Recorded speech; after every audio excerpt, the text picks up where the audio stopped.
Një ditë pasi kryeministri Rama kërkoi nga gjykata kushtetuese që të mos lajthisë duke miratuar kërkesën e Unionit të Gjyqtarëve, të cilët kërkojnë rritje pagash me 700 euro. Në një deklaratë të shpërndarë për mediat, gjykata kushtetuese ka reaguar duke u shprehur se çdo përpjekje për të vënë në dyshim autoritetin dhe reputacionin e saj institucional është e papranueshme.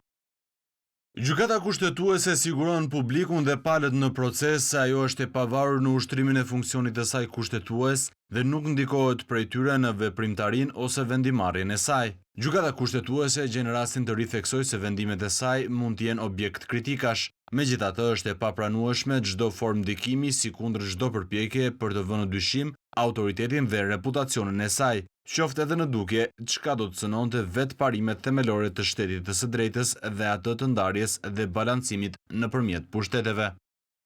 Një ditë më parë, në një postim në rrjetin X, kreu i qeverisë u shpreh se 3 vite më parë, paga baze e gjyqtarëve u rrit me 1500 euro, duke përmbysur piramidën e hierarkisë së pagave në vend.